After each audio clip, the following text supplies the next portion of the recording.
Oh yeah, new patch. Let me just... Holy f***. Insert backdrop. Cue the montage. 3, 2, 1, go!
Hello everyone and welcome to another video. Today is exciting because they buffed DEDEDE again in patch 11.0 and they had the audacity to buff GORDO of all things. So in today's video we'll be going through each of these buffs and how I think they will impact DEDEDE.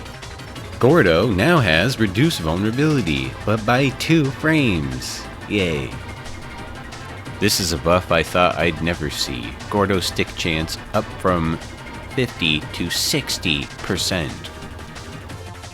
This buff has to do with the end lag of the recatch. They have shaved 6 frames off the recatch animation.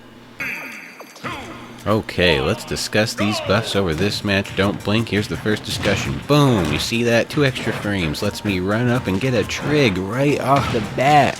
Something that was so hard to do that somehow 2 little tiny frames allow me to just get up there. Another grab combo. Look at that. This is the beauty of those 2 little frames. These buffs seem to be focused around the idea of making GORDO tennis a bit easier, so if you can act 2 frames earlier from GORDO and the recatch animation is sped up by 6 frames, playing tennis is slightly more in DEDEDE's favor, because he'll be able to grab the GORDO 2 frames earlier and act 6 frames earlier after each recatch. Those 2 frames shaved off and recatch being sped up allows this opening backspin trig to be more possible than it was pre-patch. Okay, so back to the match with Roy, and that is pretty much how the recatch buff will help with backspin trig, that impossible GORDO, and playing tennis a little bit better. But the 2 frames off GORDO don't dramatically make DEDEDE better, you know what I'm saying? His advantage state is now 2 frames better when he hits GORDO. That's about how you can think about it. The stick rate, however, is a fantastic buff. I love that buff a lot. All of the opening sticks are more than I've gotten in months just from this patch increasing it to 60%. So that I absolutely love, love, love. And that won't actually change a lot of matchups either. Anyone with a linear slow recovery and bad airspeed, the stick is extra worth it now. Pyra and Mithra also released in this patch at the same time. I will be doing a video later on in the week about how to fight week 1 Pyra and Mithras before they get too developed. The matchup is super annoying, but I think doable. If I was going to change anything, fix that hitbox. That should have never happened. What a travesty.